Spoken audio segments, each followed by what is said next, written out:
নেশাময় আস্তি। লেখিকা বন্যা শিকদার। পর্ব 11+12। অফিস রুমের ডেস্কে মাথা কাত করে বসেছিল আদিল। চারপাশে কাজের কোলাহল থাকলেও তার ভেতরটা ছিল অদ্ভুত রকমের নিস্তব্ধ। বুকের ভেতরটা যেন কেউ ধারালো অস্ত্র দিয়ে বারবার ক্ষতবিক্ষত করছে। সে নিজেকে শান্ত করার চেষ্টা করছিল, বারবার নিজেকে বোঝাচ্ছিল, সব ঠিক আছে, কিছু হয়নি। কিন্তু মন মানছিল না। যতই নিজেকে সামলাতে চাইছিল, ততই মনে হচ্ছিল সবকিছু তার হাতের বাইরে চলে যাচ্ছে। হঠাৎ করেই তার কাশি শুরু হয়। প্রথমে হালকা মনে হলেও কয়েক সেকেন্ডের মধ্যেই কাশির দমকে দমকে শ্বাস নিতে কষ্ট হতে থাকে। বুক ভারী হয়ে আসে তার, গলা শুকিয়ে যায়। আদিল চেয়ার আঁকড়ে ধরেও নিজেকে সামলাতে পারল না। কাশতে কাশতেই সে মেঝেতে লুটিয়ে পড়ে। মাথা ঝিমঝিম করতে থাকে, চোখের সামনে সবকিছু ঝাপসা হয়ে আসে। কাপা হাতে সে পকেট থেকে একটি রুমাল বের করে মুখে চেপে ধরে। এই রুমালটা সকালে মাহি জোর করে তার পকেটে গুজে দিয়েছিল। তখন সে কতই না বিরক্ত হয়েছিল। কত বলেছিল দরকার নেই, কিছু হয়নি, তবুও মাহি শোনেনি। এখন সেই রুমালটাই যেন তার শেষ ভরসা হয়ে দাঁড়িয়েছে। কে জানতো, এমন বিপদের মুহূর্তে সেটাই কাজে লাগবে। ঠিক সেই সময় হঠাৎ করে কেবিনের দরজা খুলে যায়। ভেতরে ঢুকে পড়ে মৌরি। আদিলে, ক্লাসমেট মৌরি এখন তাদের কোম্পানিতেই জব করে। বেশ কিছুদিন ধরেই আদিলে, সঙ্গে তার দেখা সাক্ষাৎ হচ্ছিল, আর সেই সূত্রে দুজনের মধ্যে একটা ভালো বন্ধুত্ব গড়ে উঠেছে। কেবিনে ঢুকেই আদিল, কে এই অবস্থায় দেখে মৌরি ভয় পেয়ে যায়। দৌড়ে গিয়ে তাকে ধরে তুলে বসায়। দ্রুত এক গ্লাস পানি এনে তার সামনে ধরে। আদিল, পানিটা খেয়ে নে। আর কি হয়েছে তোর? কিন্তু আদিল পানি খেতে পারছিল না। শ্বাস নিতে কষ্ট হচ্ছিল, বুক উঠানামা করছে অস্বাভাবিকভাবে। সে তখনও মুখে রুমাল চেপে ধরেছিল। হঠাৎ করে রুমালটা সরাতেই তার মুখ দিয়ে গড়গড় করে রক্ত বের হয়ে আসে। মৌরি স্তব্ধ হয়ে যায়। এক মুহূর্তের জন্য তার মাথা কাজ করা বন্ধ করে দেয়। চোখের সামনে এমন দৃশ্য সে কল্পনাও করেনি। আদিলে, এই অবস্থা তাকে সম্পূর্ণ হতবিহ্বল করে তোলে। বুকের ভেতরটা কেঁপে ওঠে তার।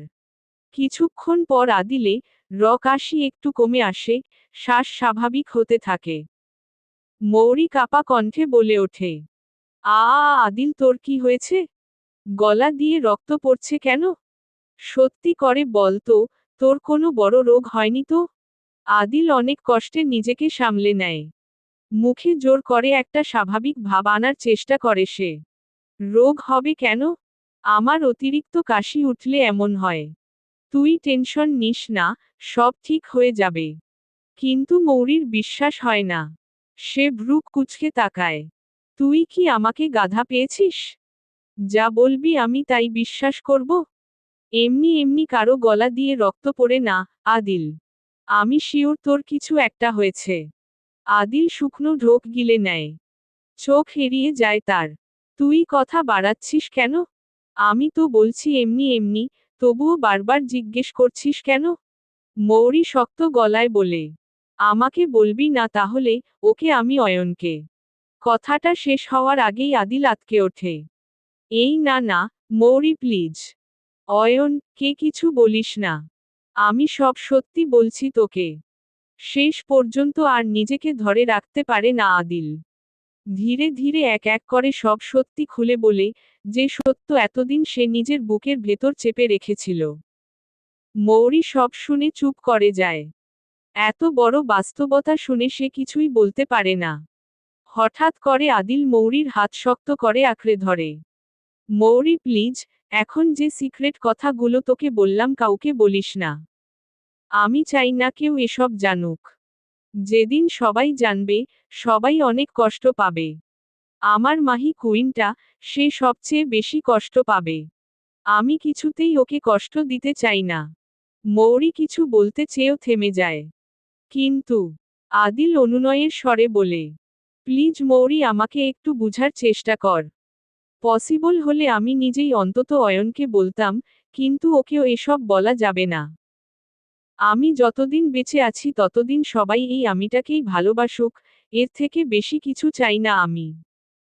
হঠাৎ কেবিনের দরজায় হালকা টোকা পড়তেই আদিল চমকে ওঠে।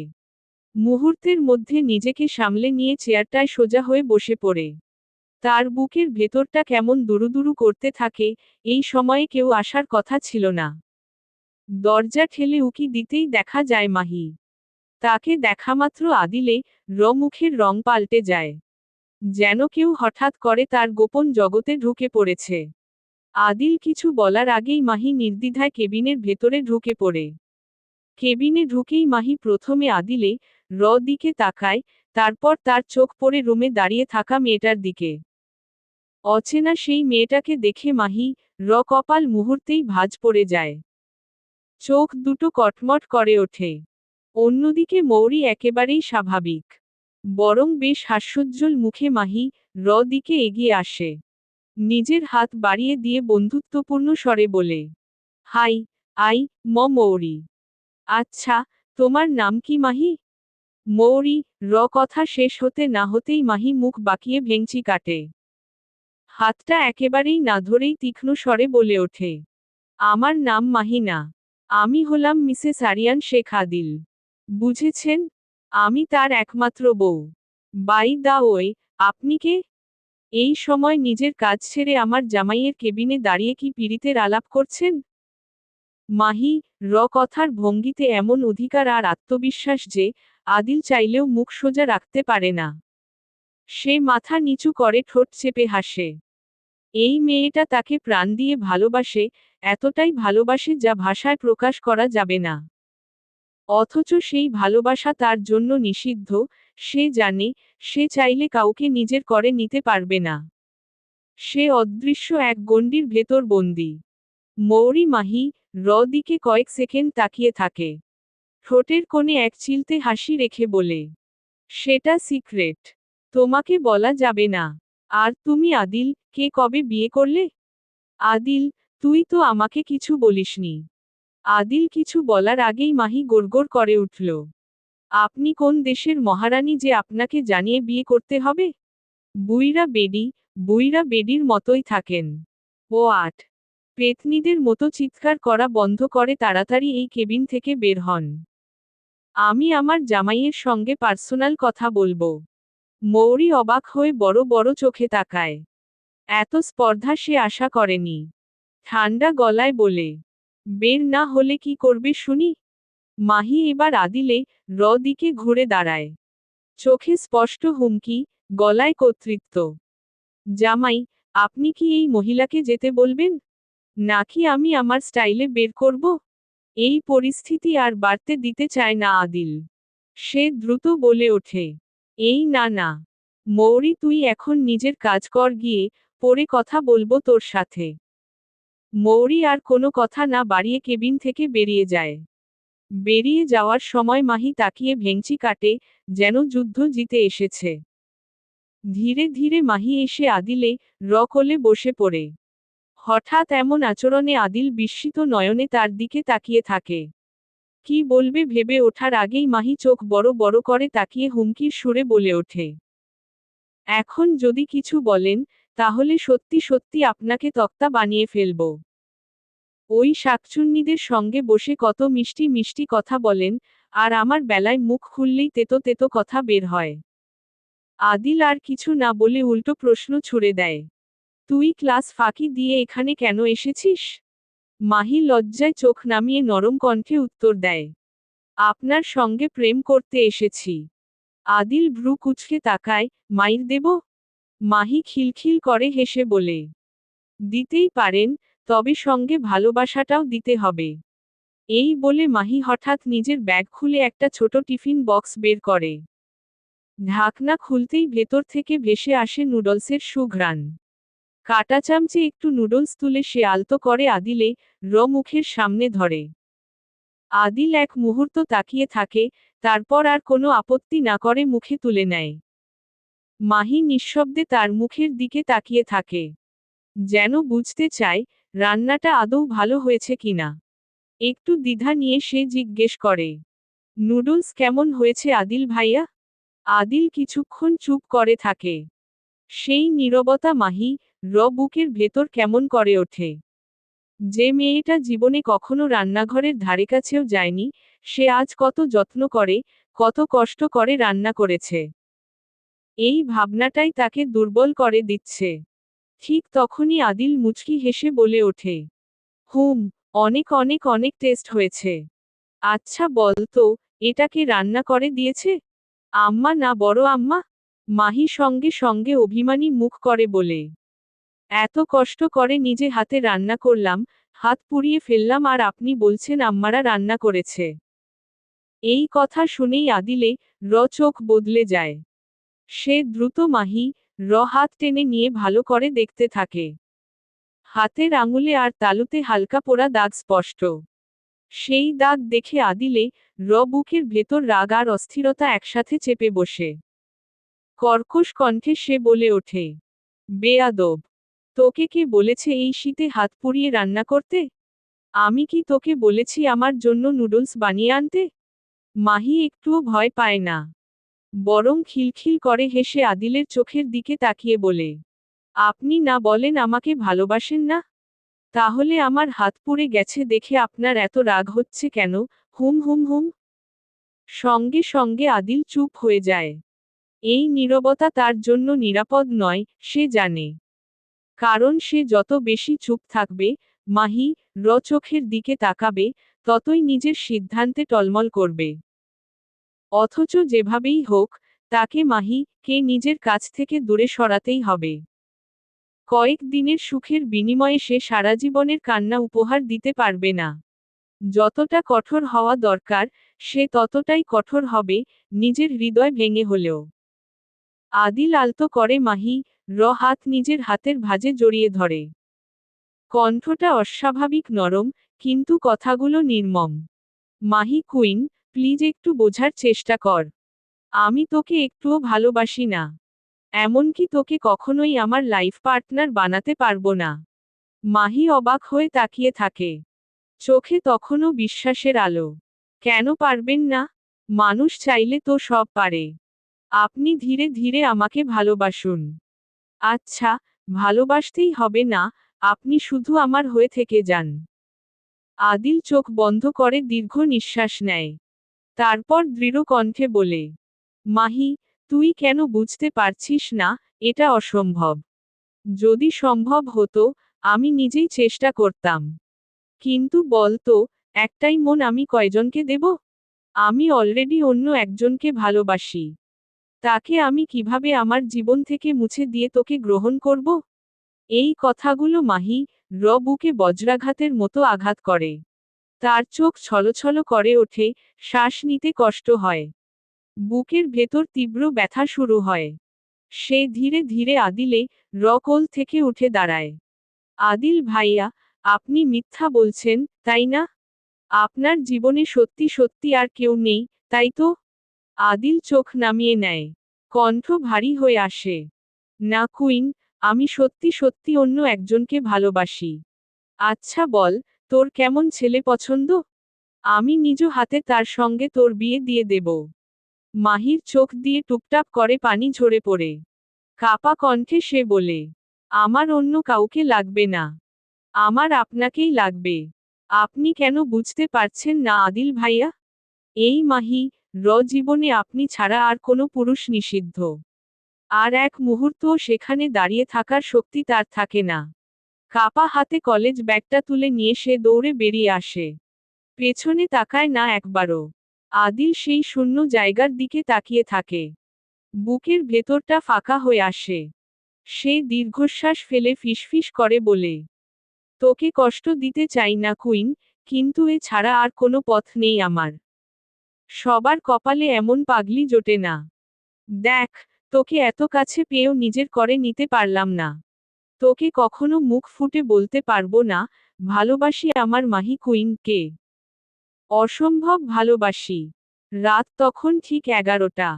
পুরো বাড়িটা নিস্তব্ধ, কিন্তু ছাদের উপর যেন এক অন্যরকম ব্যস্ততা। অয়ন, আদিল, রাকিব, সাজ্জাদ, মাহি আর মুন, সবাই একসাথে ছাদে দাঁড়িয়ে আহি জন্মদিনের সারপ্রাইজের আয়োজন করছে। অয়নে পরিকল্পনা অনুযায়ী পুরো ছাদটা সাজাতে হবে নিখুঁতভাবে। হাতে সময় মাত্র 1 ঘন্টা, তার মধ্যেই সব শেষ করতে হবে। ছাদের এক পাশে বেলুন ফোলানো হচ্ছে, আরেক পাশে লাইট ঝুলছে। কোথাও ফুলের তোড়া সাজানো হচ্ছে, কোথাও কেকের জায়গা ঠিক করা হচ্ছে। সবার মুখে তারা, তবুও একটা চাপা উত্তেজনা। আহি রিয়াকশন কেমন হবে, সেটা ভেবেই।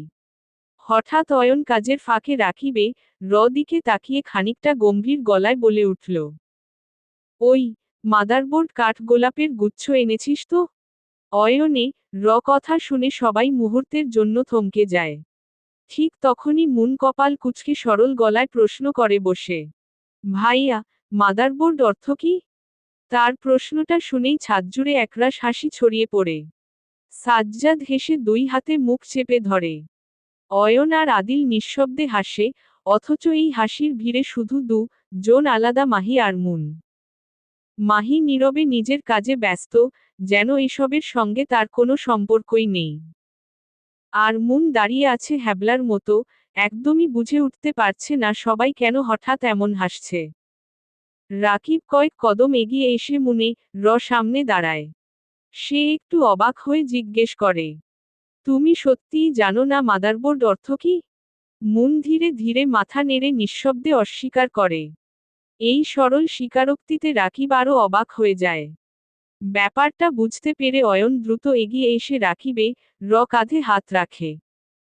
অয়ন ঠোঁটের কোণে দুষ্টু হাসি ঝুলিয়ে বলে, ভাই রে, ও আমার বোন হলেও ওর মধ্যে আমার এক ফোঁটা গুণও নেই। তাই এমন হ্যাবলার মতো তাকিয়ে থাকিস না, মুখটা বন্ধ কর নয়তো আস্ত মহিষ ঢুকে যাবে। রাকিব যেন অষ্টম পর্যায় থেকে পড়ল। সে আরেকটু অয়নের কাছে মুখ লাগিয়ে ফিসফিস করে, ভাই তাহলে তুই তোর বোনটাকে আমার কাছে দিয়ে দে। অয়ন বিস্ময় দৃষ্টিতে তাকিয়ে দাঁত খিচিয়ে আওড়ায়, কেন? আমার বোনকে তুই তোর কোন শাওয়ার ভেতরে রাখবি? তুই তোর বউকে যে শাওয়ার ভেতর রাখবি আমিও তেমন তোর বোনকে সেই শাওয়ার ভেতর রাখব। কথাটা বলেই রাকিব দুহাত দিয়ে মুখ চেপে ধরে। সঙ্গে সঙ্গে অয়ন রাকিবে পিঠে কিল বসিয়ে দেয়। রাকিব হকচকিয়ে পেছনে তাকায়। তারপর মুখে বিরক্তি ঝলমলিয়ে চেঁচিয়ে ওঠে, এই শাওয়ার জীবনে সত্য কথার ভাত নেই ছু। অয়ন ঠোঁটের কোণে কুণ্ঠাহীন হাসি ঝুলিয়ে ধমকে ওঠে, তোরে ভাতকে খাইতে বলেছে, তুই গিয়ে বিরিয়ানি খা। রাকিব বিড়বিড়িয়ে গলায় জোর দিয়ে বলেন, তোর বোনের থেকে কোনো বিরিয়ানির এই মুখে রুচবে না। কি বলি, শালার পুতো। ততক্ষণে অয়ন ক্ষিপ্ত হয়ে রাকিবে পিছু ছুটতে থাকে। রাকিব এদিক ওদিক দৌড়াতে থাকে, হেঁটে হেঁটে পিছু ফিরে তাকাচ্ছে। অয়ন তাকে ধরতে না পেরে অবশেষে তার দিকে জুতা ছুঁড়ে মারে। কিন্তু দুর্ভাগ্যবশত জুতাটা গিয়ে সোজা আদিলের কপাল বরাবর লাগে। আদিল হকচকিয়ে কিছু বলতে যাবে ঠিক তখনই অয়ন দ্রুত দৌড়ে নিচে নেমে আসে। আহি নিশ্চিন্তে ঘুমিয়েছিল, গায়ে জড়িয়ে ধরে তার প্রিয় পুতুল। কিন্তু এই শান্ত ঘুমটি অয়নে একটুও সহ্য হল না। ধীরে ধীরে সে আহি দিকে এগিয়ে আসে, নিজের ঠান্ডা হাত জোড়া করে আহি কোমল গালে রাখে। আহি অচেতনভাবে নড়ে উঠল, তারপর অন্য পাশে ঘুরে শুয়ে পড়ে। মুহূর্তেই অয়নে মাথায় দুষ্টু বুদ্ধি খেলে যায়। সে ধীরে ধীরে আহি কাছে থাকা পুতুলটি সরিয়ে নিজে সেই জায়গায় শুয়ে পড়ে। অয়ন ধীরে ধীরে আহি পাশে শরীর মিশিয়ে নেয়, আর আহি চুলের মিষ্টি ঘ্রাণে সে যেন মাতাল হয়ে ওঠে। আচমকা অয়ন আহি ওষ্ঠ জোরে চুম্বন করে, একের পর এক। এক হাত দিয়ে আহি কোমর জড়িয়ে নিজের দিকে টেনে আনে। হঠাৎ আহি ঠান্ডা স্পর্শ পেয়ে কেঁপে ওঠে। সে অনাকাঙ্ক্ষিত এই পরিস্থিতি থেকে মুক্তি পেতে মরিয়া হয়ে ওঠে। বারবার চেষ্টা করেও স্বাভাবিকভাবে নিজেকে ছাড়াতে পারে না। হুট করে সে বুঝতে পারে, তাকে কোনো পুরুষ শরীরে জড়িয়ে ধরে আছে, তখনই চিৎকার দেয়। কিন্তু গলার শব্দ বের হয় না, কারণ অয়ন তার মুখ চেপে ধরে আছে। আহি রীতিমতো নিজের সব শক্তি দিয়ে অয়নে শরীরে খামচে দেয়। এমন জোরে যে সঙ্গে সঙ্গে অয়নে শরীরে দাগ স্পষ্ট ফুটে ওঠে। হঠাৎ অয়ন তার কানের কাছে ফিসফিস করে বলে, পাখি, তোকে ভালোবাসার আগে এমনভাবে খামচে দিলি, এখন তো আমার ভীষণ প্রেম প্রেম পাচ্ছে। আহি ভয়ে ভয়ে গুটিয়ে যায়। হঠাৎ সে কেঁদে ওঠে। অয়ন সাথে সাথে উঠে বসে এবং রুমের লাইট অন করে। আলোতে দেখা মাত্র আহি তাকে ঝাপটে ধরে, কান্নায় ভেসে যায়। অয়ন চেষ্টা করে কে শান্ত করার, কিন্তু পারছে না। এই দোয়েল পাখি, কি হলো? কেন কাঁদছিস? এমন করে কাঁদিস না প্লিজ। আহি কিছু বলে না, কেবল নীরবে কাঁদতে থাকে। অয়ন আবারও ধীরে ধীরে বলল, প্লিজ, পাখি, কাঁদিস না। দেখ, আমি তো কিছুই করিনি। তুই কাঁদিস না পাখি, আমার একটুও ভালো লাগে না। অনেক কষ্ট হয়, তুই তোর অয়ন ভাইকে কষ্ট দিবি। আপনি এমন করে আসলেন কেন, অয়ন ভাই? আপনি জানেন আমি কতটা ভয় পেয়ে গিয়েছিলাম? আমি ভেবেছিলাম, অন্য কেউ এসেছে। অয়নে চোখ মুহূর্তেই কঠিন হয়ে ওঠে। গলায় চাপা রাগ নিয়ে বলল, আমি ছাড়া আমার প্রপার্টির দিকে হাত দেওয়া তো দূরের কথা, যে সামান্য নজর দেবে, তার কলিজা টেনে ছিঁড়ে ফেলব। কথাটা বলেই অয়ন হঠাৎ ঘড়ির দিকে তাকায়। সময় 11টা 45 মিনিট। আর সময় নেই। সে দ্রুত কে বিছানা থেকে নামিয়ে হাতে একটা শাড়ি তুলে দেয়। দোয়েল পাখি, ফার্স্ট শাড়িটা পরে আয়। আহি ভ্রু কুঁচকে তাকায়। কেন, অয়ন ভাই? ঈশো, তোর কথা শুনতে চাই না। তাড়াতাড়ি পরে আয়। এই বলে আর কোনো সুযোগ না দিয়ে অয়ন কে ওয়াশরুমের ভেতর ঢুকিয়ে দেয়। নিজে দরজার বাইরে দাঁড়িয়ে অপেক্ষা করতে থাকে। আহি কিছুই বুঝতে পারে না। তবুও শাড়িটা পরার চেষ্টা করে। কিন্তু শাড়ি পরায় সে একেবারেই অভ্যস্ত নয়। অনেক চেষ্টা করেও ঠিকভাবে পেঁচাতে পারে না। শেষমেশ শুধু ব্লাউজ আর পেটিকোটের উপর শাড়িটা কোনো রকম কোমরে জড়িয়ে নিয়ে বাইরে আসে। দরজার শব্দে অয়ন ঘুরে তাকায়। এক ঝলকেই সে থমকে যায়। চোখ সরাতে পারে না।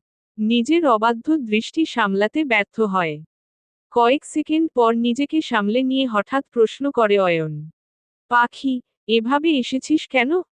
আহি মাথা নিচু করে লাজুক গলায় বলল, আমি শাড়ি পরতে পারি না।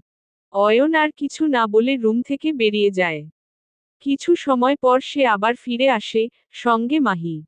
চাইলেই অয়ন নিজে আহিকে শাড়ি পরিয়ে দিতে পারত।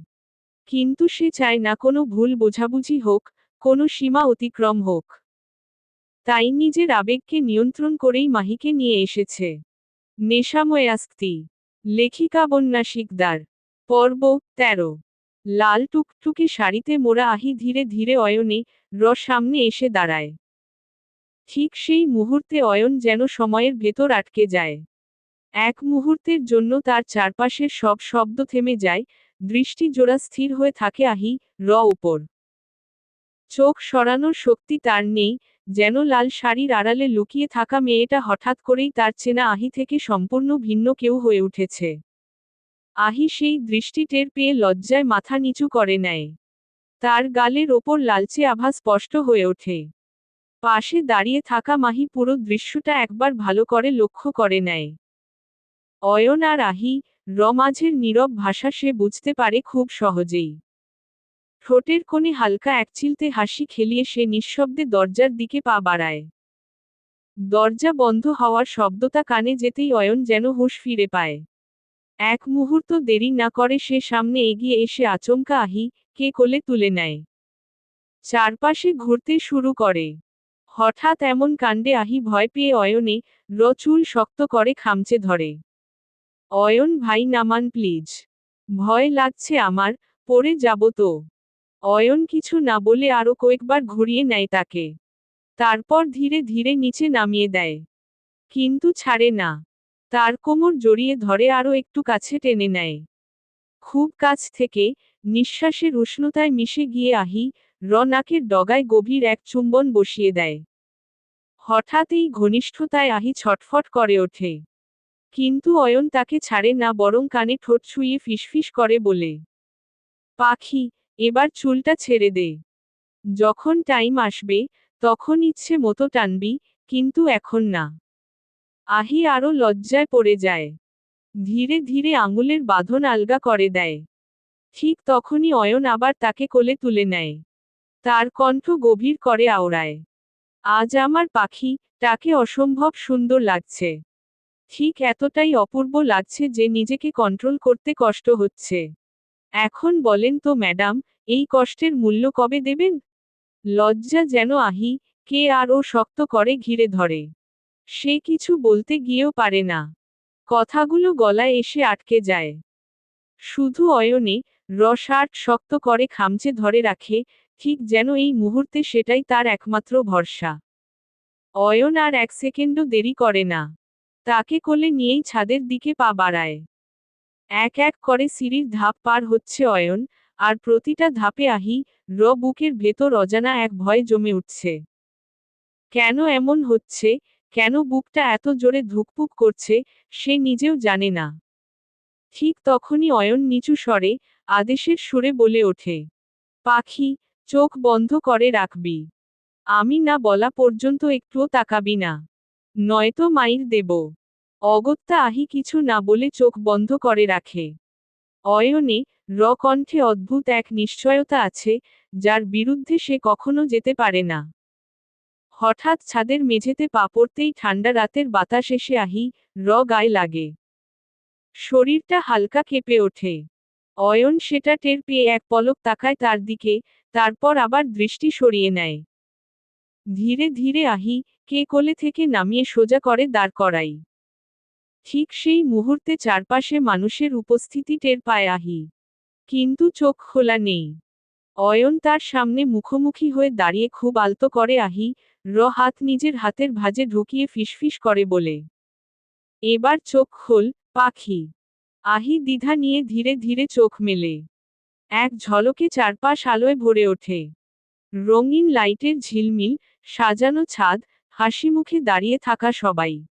সবকিছু একসঙ্গে তার চোখে পড়ে।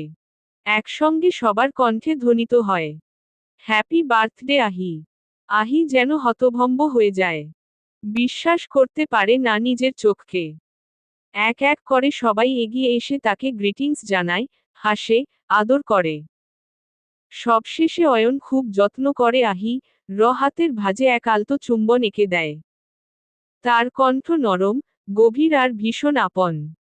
হ্যাপি বার্থডে, মাই ডোয়েল পাখি। Many, many happy Returns of the day. আহি যেন আকাশ থেকে মাটিতে নেমে আসে। এই প্রথম তার জন্মদিনে সে এতটা সারপ্রাইজ হয়েছে। খুশিতে বুকটা ভরে ওঠে তার, চোখ জোড়া ঝাপসা হয়ে আসে। কি বলবে, কিভাবে বলবে, কিছুই বুঝে উঠতে পারে না। শুধু এই মুহূর্তটা বুকের গভীরে চিরদিনের জন্য ধরে রাখতে ইচ্ছে করে। আহি তখনও পুরো ব্যাপারটা বুঝে ওঠার আগেই অয়ন ধীরে ধীরে তার সামনে এসে হাঁটু গেড়ে বসে পড়ে। হঠাৎ এমন দৃশ্য দেখে আহি একেবারে হতভম্ব হয়ে যায়। তার চোখ দুটো বিস্ময় বড় হয়ে ওঠে, বুকের ভেতরটা অদ্ভুত এক কাঁপুনিতে ভরে যায়। শ্বাস নিতে কেমন যেন কষ্ট হচ্ছিল, হৃৎপিণ্ডটা অস্বাভাবিক দ্রুত ছুটে চলেছে। সে অবাক দৃষ্টিতে তাকিয়ে থাকে অয়নে দিকে। ঠিক করে বুঝে উঠতে পারছে না, এই মুহূর্তে কি ঘটতে যাচ্ছে। অয়ন ধীরেসুস্থে পকেট থেকে একটি ছোট্ট ভেলভেটের বক্স বের করে। তার আঙুলে সামান্য কাঁপুনি, কিন্তু চোখে অদ্ভুত এক দৃঢ়তা। বক্সটা খুলতেই ভেতর থেকে আলোয় ঝিলমিল করে ওঠে একটি ডায়মন্ডের রিং। চারপাশের আলো যেন আরো উজ্জ্বল হয়ে ওঠে, আর সেই আলোয় রিংটার সঙ্গে সঙ্গে আহি চোখও চকচক করে ওঠে। অয়ন রিংটা আঙুলের ডগায় ধরে আলতো করে আহি দিকে এগিয়ে দেয়। তার ঠোঁটের কোণে নরম ও গভীর এক হাসি। অয়নে গলা একটু ভারী হয়ে আসে, তবুও সে নিজেকে সামলে নেয়। এবং ধীর স্পষ্ট কণ্ঠে বলে ওঠে, আমি জানি না পাখি, ঠিক কিভাবে প্রপোজ করতে হয়। জানি না কিভাবে নিজের মনের সব কথা সাজিয়ে গুছিয়ে বললে তুই আমাকে হ্যাঁ বলবি। আমি কথার মানুষ নই, আমি আবেগ লুকাতে পারি না, ঠিকমতো প্রকাশ করতেও পারি না। কিন্তু একটা জিনিস খুব ভালো করে জানি, এই দুনিয়ায় তোকে ছাড়া আমার আর কাউকে চাই না। তোর হাসিটাই আমার শান্তি, তোর চোখের অশ্রু আমার দুর্বলতা। তুই আমার জীবনে এমনভাবে জড়িয়ে গেছিস যে তোকে ছাড়া এক পা এগোনোর কথাও ভাবতে পারি না। আমি তোকে কোনো স্বপ্নের প্রাসাদ, কোনো নিখুঁত জীবনের প্রতিশ্রুতি দিতে পারবো না। কিন্তু একটা জিনিস নিশ্চিত করে বলতে পারি, জীবনের শেষ দিন পর্যন্ত তোর হাতটা আমি শক্ত করে ধরে রাখব। তোর কষ্ট আমার হবে, তোর হাসি আমার শান্তি হবে। অয়ন বড় বড় শ্বাস ছেড়ে কণ্ঠ আরো নরম করে বলল, বিয়ে করবি আমায় পাখি? তোকে মিসেস আদনান শেখ অয়ন বানাবো, আমার মনের রাজ্যের একমাত্র রানী। যার হাতের ইশারায় এই অয়ন সারাজীবন চলবে। হবি আমার আহ্লাদি বউ, সারাজীবন তোকে ভালোবাসার চাদরে মুড়িয়ে রাখব। একটুও অভিযোগ করার সুযোগ দেব না, আমার রানী বানিয়ে রাখব তোকে। বল না বিয়ে করবি আমায়? আহি তখনও নিঃশব্দে তাকিয়ে আছে। চোখের কোণে জমে ওঠা অশ্রু, কাঁপতে থাকা ঠোঁট আর বুকের ভেতরে উথালপাথাল করে উঠল। আহি ঠিক কি বলবে, সেটাই ভেবে পাচ্ছিল না।